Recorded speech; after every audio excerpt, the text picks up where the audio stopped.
여러분, 사람이 언제 행복하는가? 내가 살아가는 이유와 그 목적을 바르게 알 때, 그리고 그 이유와 목적대로 살아갈 때에 비로소 사람은 행복감을 느낍니다. 우리가 드리는 이 예배는 종교적인 행위가 아닙니다. 우리 삶의 이유요, 우리가 살아가는 목적입니다. 그러기에 이 예배 시간을 통하여서 우리는 행복을 찾고 또 그 행복을 찾음으로 말미암아 이번 한 주간도 기쁨과 승리의 삶을 살아가게 될 줄 믿습니다. 우리 옆에 분들에게 한번 인사 나누시겠습니다. 반갑습니다. 잘 오셨습니다. 한번 인사하겠습니다. 오늘날 살아가는 우리 이 시대를 가리켜서 최첨단 과학 문명의 시대다라고 그렇게 말합니다. 이 인류가 우주선을 만들어서요, 저 우주에다가 그 우주선을 보내는 시대입니다. 또 최첨단 또 스마트폰을 만들어서 스마트폰 하나로 모든 일들을 다 처리합니다.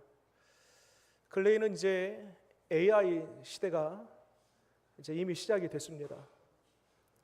노동의 자리마다 이제는 AI 로봇들이 대체되면서 그 모든 사람의 수고를 이 로봇이 대신 져줍니다. 여러분, 이러한 모습을 보면 사람이 참 위대하다, 강하다, 대단하다, 이런 생각이 듭니다. 실로 하나님께서 일찍이 사람을 창조하실 때에 다른 모든 피조물에게 없는 지성을 하나님이 사람에게 주셨습니다. 그래서 생육하고 번성하고 또 정복하고 다스리는 그 모든 일들을 이 지성을 통하여 할 수 있도록 그 권한을 허락해 주셨습니다. 이처럼 사람은 겉으로 볼 때는 참 위대해요, 강해요, 대단한 존재입니다. 그런데 반면에 사람이 얼마나 연약한 존재인가, 작은 말 한마디에 상처를 받습니다. 별일 아닌 일인데 그것이 내 마음을 무너뜨립니다. 내 한 번 마음이 무너지면 쉽게 그 마음이 회복이 안 돼요. 트라우마라고 하죠. 이 상처가 평생 가는 사람들도 있습니다. 사람의 연약한 실존입니다. 우리가 그렇습니다. 여러분, 이 자리에 내 마음이 언젠가부터 무너져서 그 상처로 인해서 아픔과 고통 가운데 살아가는 여러분들이 계십니까?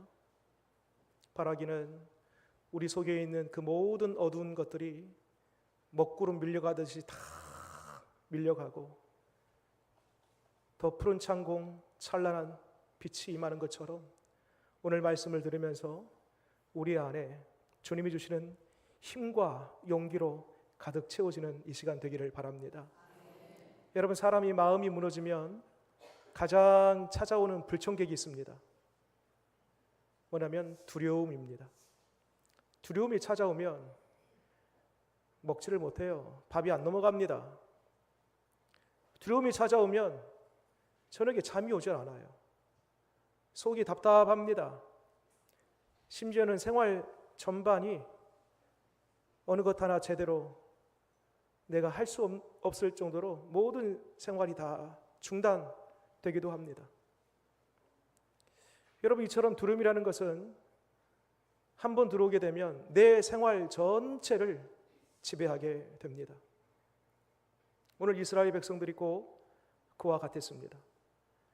이스라엘 백성들은 지금 포로 생활을 하고 있습니다. 바벨론이라는 큰 제국 아래에 종으로 잡혀와서 포로 생활하는 중에 저들이 하나님을 향해서 이렇게 얘기합니다. 하나님, 정말 우리를 사랑하십니까? 하나님 계세요? 하나님이 살아계시고 우리를 사랑하신다라면 어찌 우리가 노예로 붙잡혀서 이렇게 고생할 수 있겠습니까? 도대체 우리가 하나님의 백성 맞습니까? 하면서 비관하고 낙담하고 깊은 낙심에 빠져있는 이스라엘의 모습들, 다르게 표현하면 두려움에 사로잡혀서 아무것도 할 수 없는 이러한 꼼짝달싹하지 못하는 모습이 바로 지금 현재 이스라엘의 모습입니다. 여러분, 두려움이 찾아오는, 그리고 그 두려움을 다시 해결할 수 있는, 극복할 수 있는 비결이 있습니다. 어디로부터 그 두려움이 찾아오는가 가만히 생각해 보면요, 정체성의 혼란입니다. 하나님이 누구신지 정확하게 바로 보지 못하고 바로 알지 못한 거예요.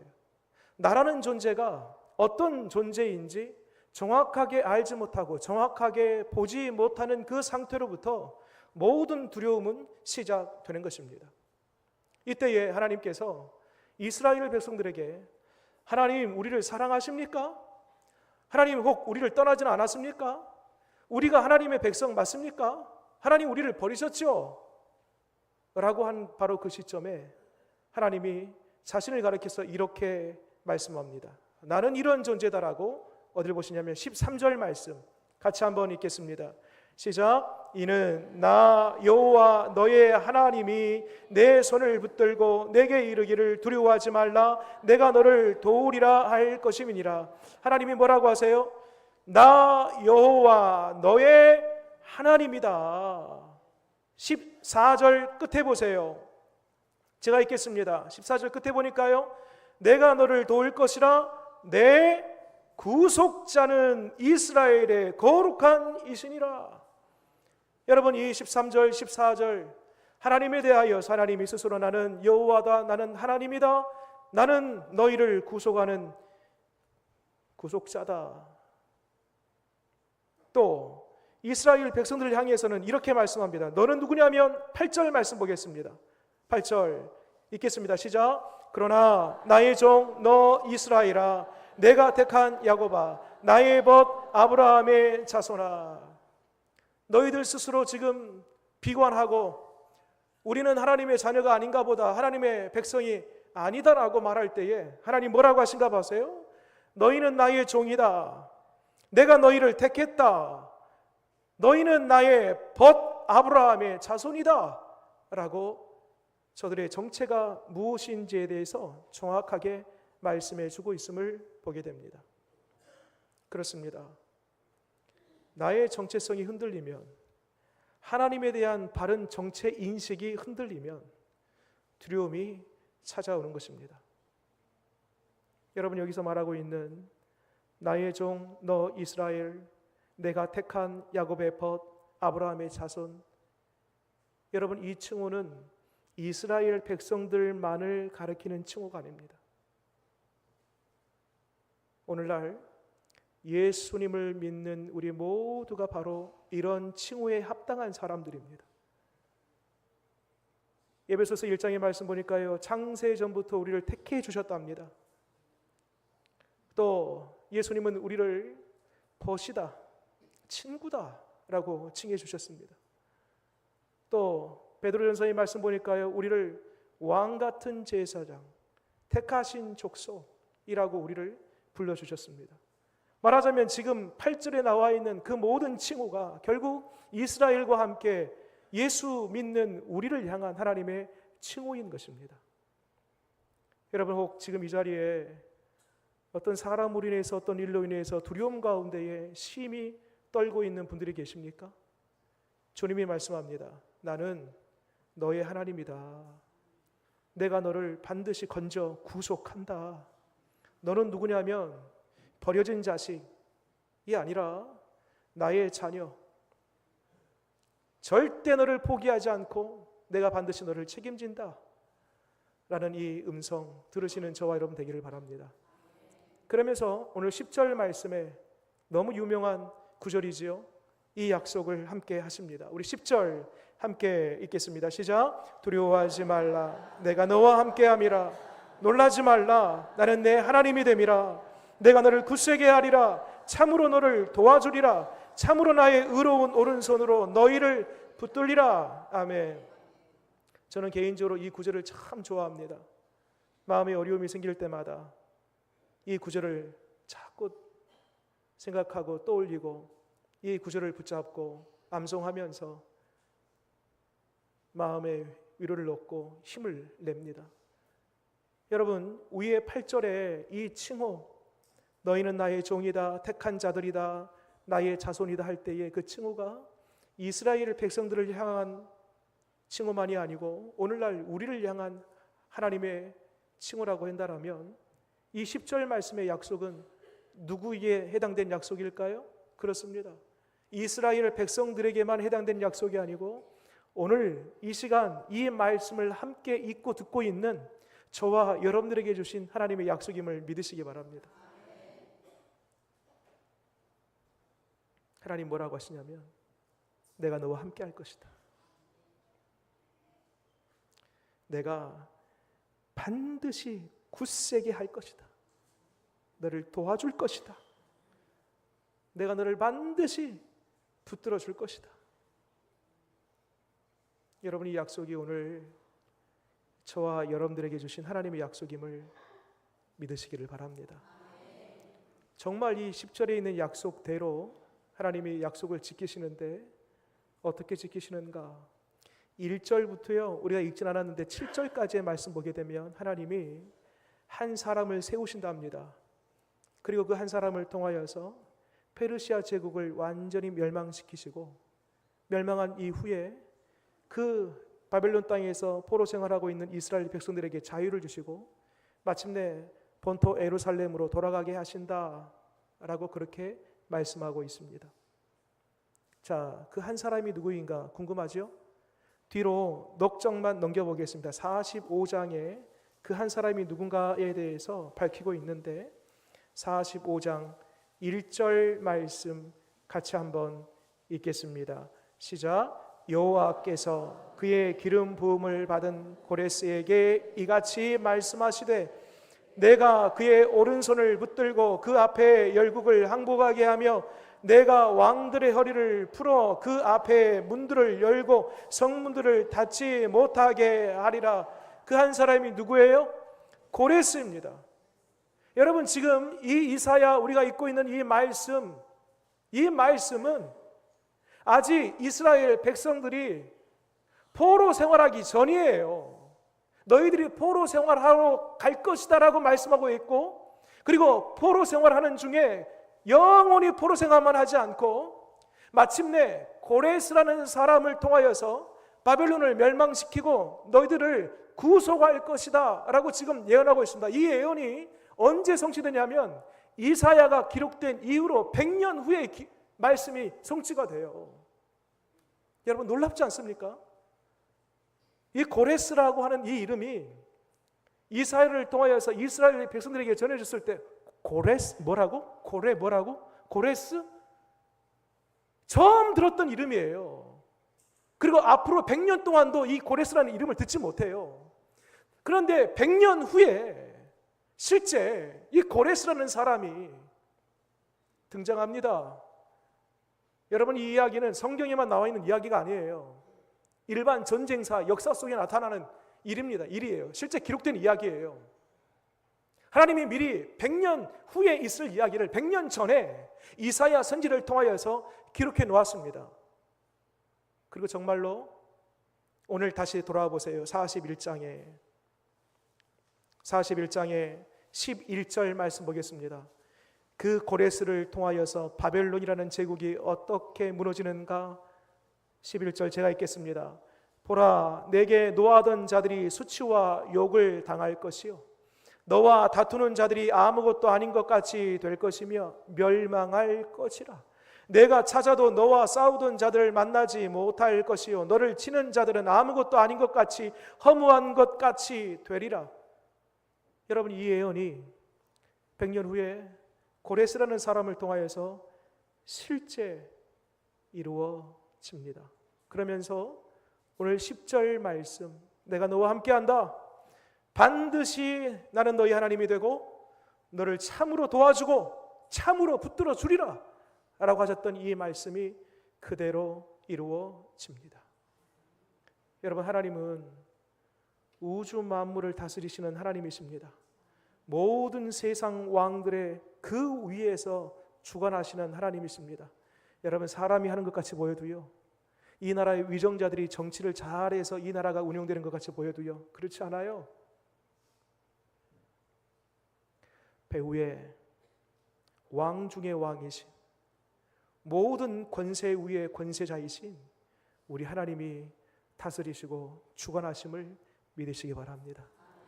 또한 하나님은 약속하시면 반드시 이루시는 하나님이십니다. 여러분, 한 번 더 여러분들에게 권합니다. 이 10절 말씀, 다른 것은 다 잊어버리더라도 이 10절 말씀이 오늘 여러분들에게 주신 하나님의 약속의 말씀임을 믿는 저와 여러분 되시기를 바랍니다. 그런데 여러분, 한 가지 문제가 있어요. 저 개인적으로도 이 10절 말씀을 좋아한다고 했습니다. 그리고 지금 말씀을 듣고 있는 여러분들 중에서도 이 10절 말씀 너무나 익숙하게 잘 알고 있는 말씀, 저보다도 더 많이 꺼내놓고 보고 있는 그런 여러분들도 계실 겁니다. 그런데 우리가 아는 것과 이 지식과 믿음의 간극이 있을 때가 있어요. 예를 한번 들어볼게요. 마가복음 4장을 보게 되면 예수님께서 제자들과 함께 갈릴리 호수를 지나갑니다. 배를 타고. 이때 예수님께서 뭐 하시는가 봤더니 예수님이 고물에서 저 배 끝에서 주무시고 계세요. 근데 이게 웬일입니까? 큰 풍랑이입니다. 그것도 갑작스럽게 예고 없이. 그러니까 바람도 불지요. 바람이 부니까 막 파도가 일어나지요. 일렁이지요. 파도가 막 일렁이니까요, 배가 막 출렁이지요. 그러면서 물이 막 들어오는데 빼내는 물보다 들어오는 물이 더 많아요. 점점 배가 잠기기 시작합니다. 그러면서 이 배가 막 뒤집히고 전복될 그런 위기가 찾아와요. 제자들이 이것저것 다 해봤는데 안 돼요. 그때 예수님을 봅니다. 보니까 예수님이 주무시고 계시네요. 그러면서 다급하게 예수님을 깨워요. 예수님 깨우면서 제자들 하는 이야기를 들어보세요. 우리를 이대로 그만 두시겠습니까? 우리를 죽게 이대로 내버려 두시겠습니까? 마치 따지듯이 묻습니다. 이때 예수님께서 바람과 바다를 보면서 잠잠하라, 고요하라, 딱 한 말씀 하시는데요, 참 놀랍게도 바람이 잦아들고 파도가 평화롭게 됩니다. 이때에 예수님이 제자들에게 하신 말씀이 있습니다. 왜 무서워하느냐? 믿음이 적은 자들아. 왜 무서워하느냐? 믿음이 적은 자들아. 여러분, 예수님 어디 계셨어요? 바로 옆에 있었어요. 바로 옆에 계심에도 불구하고 자기들 할 것 다 하고 이것저것 다 수를 쓴 다음에 안 되니까 마지막 끝에 예수님을 깨우면서, 그것도 예수님을 깨울 때에 못마땅하듯이 예수님을 깨우는, 여러분, 이 장면이 꼭 오늘날 우리의 모습 아닌가요? 내가 너와 함께 해줄게, 참으로 너를 도와줄게, 너를 붙들어줄게, 도와줄게 라고 말씀하고 계시면서도 우리는 귀는 들었지만 그걸 내 마음에 받거나 아니면 이 말씀을 가지고 살지 못하고 있는 우리의 지식과 믿음의 이 간극이 우리의 모습이 아닌가라는 말씀입니다. 믿어지지 않을 때 믿음이 필요합니다. 참 말이 모순이 있지요. 믿어지지 않을 때 믿음이 필요하다. 성경에 보니까요, 믿어지지 않을 때 정말 믿음이 큰 인물이 한 사람이 있었습니다. 요셉이라는 사람입니다. 요셉은 야곱의 11번째 아들이지요. 아버지 야곱에게 특별한 사랑을 받았습니다. 그가 채색옷을 입었답니다. 채색옷을 아버지 야곱이 특별한 사랑의 표징으로 입혀주신 거예요. 근데 문제는 나머지 형제들에게 왕따를 당합니다.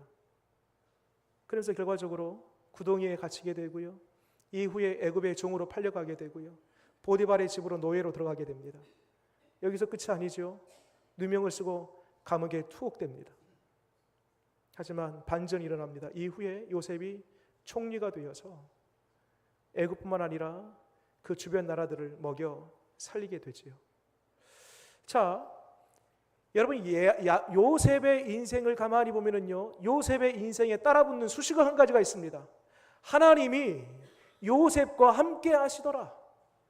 하나님이 그와 함께 하시더라. 여러분, 이 수식어가 요셉의 인생 중에 4번이 딱 따라붙어요. 4번이. 언제인가 봤더니요, 그가 아버지에게 사랑을 받을 때 하나님이 함께 하시더라. 없어요. 아니에요. 그가 총리가 되어서 나라를 호령하였더라. 이때에 없어요. 그가 잘 될 때, 평안할 때, 문제가 없을 때에 하나님이 그와 함께 하시더라. 없어요. 그런데 여러분, 유일하게 하나님이 함께 하시더라 4번 나오는 그 시기가 언제냐면, 봤더니 요셉이 애굽으로 팔려갈 때예요. 종이 되었을 때예요. 요셉이 보디발의 집으로 노예로 들어갈 때예요. 요셉이 그 깊은 감옥으로 누명을 쓰고 붙잡혀 수감 생활할 때예요. 그 인생의 가장 칠흑 같은 어둠의 그 시기에 하나님이 그와 함께 하셨던 것입니다. 그런데 여러분, 여기서 우리가 주목할 게 있습니다. 우리의 인생에 있어서 아침 햇빛 비치고 내일이 잘 풀리고 평탄할 때에 하나님이 함께 계시는 것처럼 느껴지다가도 밤이 되고 아무것도 보이지 않고 문제가 터지고 답답해지고 두려움이 찾아오면 하나님이 계시지 않는 것처럼 느껴져요. 여러분, 요셉의 인생에 있어서 가장 칠흑 같은 그 어둠의 현장 속에 하나님이 함께 계셨다는 것은, 이것은 무엇을 반증하냐면 바로 그때에 요셉이 하나님을 믿었다라는 거예요. 그럼에도 불구하고 밤같은 자기의 인생길이지만 아무것도 보이지 않고 답답하고 한 줄기의 빛조차 없는 그런 시련 가운데 있음에도 불구하고, 그럼에도 불구하고 하나님을 믿었기에 하나님이 그와 함께 하신 거예요.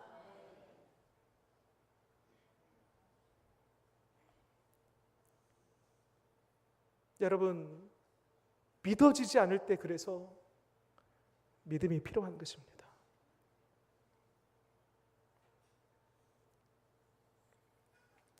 바라기는 낮이나 밤이나 잘 될 때나 안 될 때나,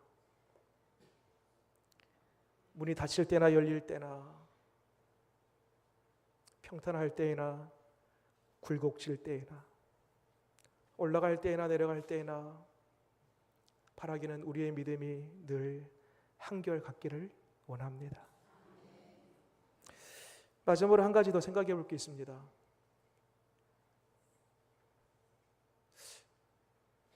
여러분, 하나님이 이스라엘 백성들이 지금 두려움 가운데 처해 있다는 그 사실을 모르실까요? 그리고 또 한 가지, 하나님은 그 두려움을 해소할 능력이 없을까요? 하나님이 몰라서, 그 능력이 없어서 그 두려움을 방치해서 이스라엘 백성들이 지금 두려움 가운데 있고 지금 그 두려움을 극복하지 못하고 있는 건가요? 여러분, 오늘날 우리의 이야기입니다. 간혹 우리를 두렵게 하는 일들이 찾아오죠. 그 하나님 모르실까요? 아이고, 내가 깜빡했네, 그건 놓쳤네, 그래서 두려움이 찾아온 건가요? 그리고 그 두려움을 해결할 능력이 없어서 그대로 방치한 나머지 우리의 두려움이 계속 이어지고 있는 건가요? 여러분, 이 세상에서 가장 두려운 존재가 뭐지요? 호랑이, 사자, 이런 맹수들인가요? 여러분, 그것도 사람들이 다스릴 수 있습니다. 저 동물원 가보세요. 그 맹수들 다 가둬놓았지 않습니까? 사람이 다스릴 수 있어요. 동물보다는 사람이 더 무서운 존재지요. 특히나 오늘날 이 시대를 보면 잔인하고 포악한 사람들 얼마나 많습니까? 사람보다 더 무서운 존재는 없는 것 같아요.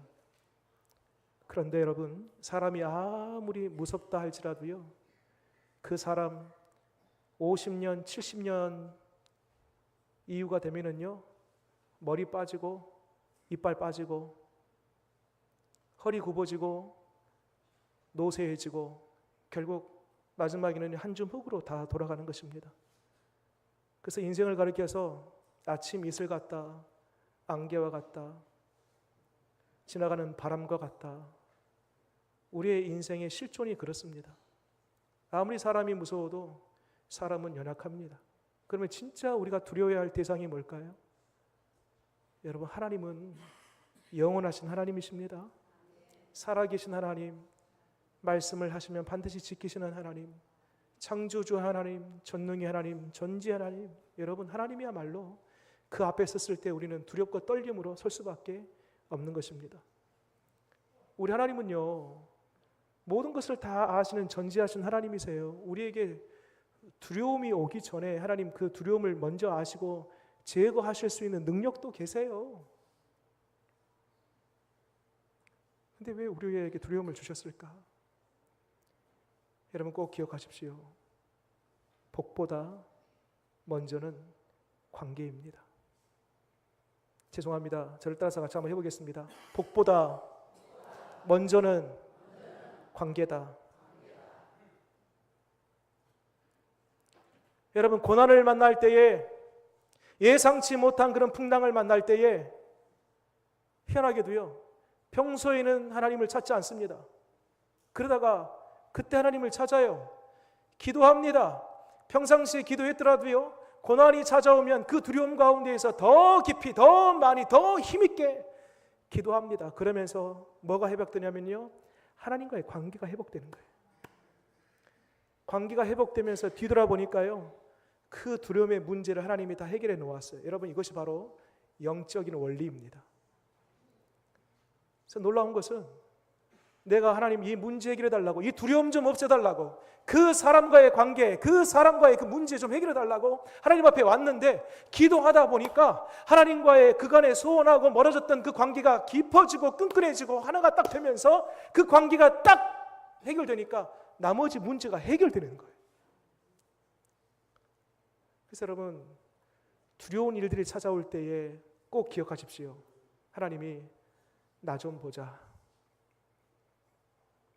내 얼굴 좀 보자, 우리 서로 좀 만나자, 그런 음성으로 들려오는 은혜가 있으시기를 바랍니다. 말씀을 정리하겠습니다. 혹 이 자리에 어떤 일로 인하여서 두려움 가운데 있는 여러분들 계십니까? 우리의 하나님, 우리의 참된 보호자, 결코 우리를 떠나지 아니하시는 그 영원하신 하나님, 친정 우리가 두려워해야 할 존재, 전지전능하신 하나님이 우리에게 말씀합니다. 두려워하지 말라. 내가 너와 함께함이라. 놀라지 말라. 내가 참으로 너를 도와주리라. 반드시 너를 붙들리라. 여러분, 이 말씀을 내가 받고 나는 하나님의 자녀이다, 하나님께 속해 있다, 하나님 반드시 나를 책임져 주신다라는 이 바른 정체성을 가지고 이 말씀을 받고, 이제는 더 이상 내 암과 믿음의 간극이 멀어져 있는 것이 아닌, 내가 알고 있는 이 10절의 말씀이 나의 믿음으로 온전히 고백되어져서 이 말씀 그대로 우리 가운데에 두려움은 사라지고 힘과 용기로 다시금 자리를 털고 일어나는 저와 여러분 되시기를 바랍니다. 기도하겠습니다.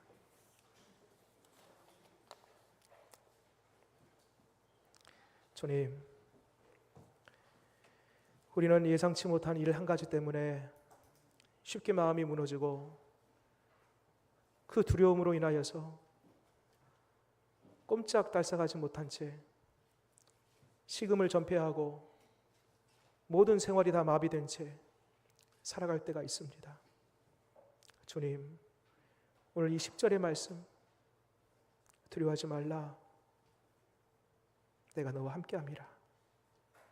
놀라지 말라, 나는 너의 하나님이 됨이라. 반드시 너를 도와주리라, 너를 붙들리라. 우리를 책임져 주시고 끝까지 보호해 주시는 하나님의 그 약속의 말씀을 붙들고 다시 마음을 추스려 두려움은 떠나가고 힘과 용기로 일어설 수 있는 우리 되게 하여 주옵소서. 하나님, 아무리 우리가 말씀을 들어도 그 말씀이 믿어지지 않는다라면 물거품처럼 바람처럼 다 사라지고 아무런 의미와 가치를 발휘하지 못합니다. 내 믿음대로 될지니라 말씀하신 그 주의 말씀을 따라서 이 말씀이 그대로 믿어지게 하시고 내 삶에 적용되게 하여 주셔서 실제 지금 내가 가지고 있는 모든 두려움이 다 먹구름 거치듯 거쳐가게 하시고 주님이 주시는 그 찬란한 빛과 푸른 창공처럼 우리에게 다시 한번 주님이 주시는 담대함으로 무장할 수 있도록 도와주시옵소서. 예수님 이름으로 기도드립니다. 아멘.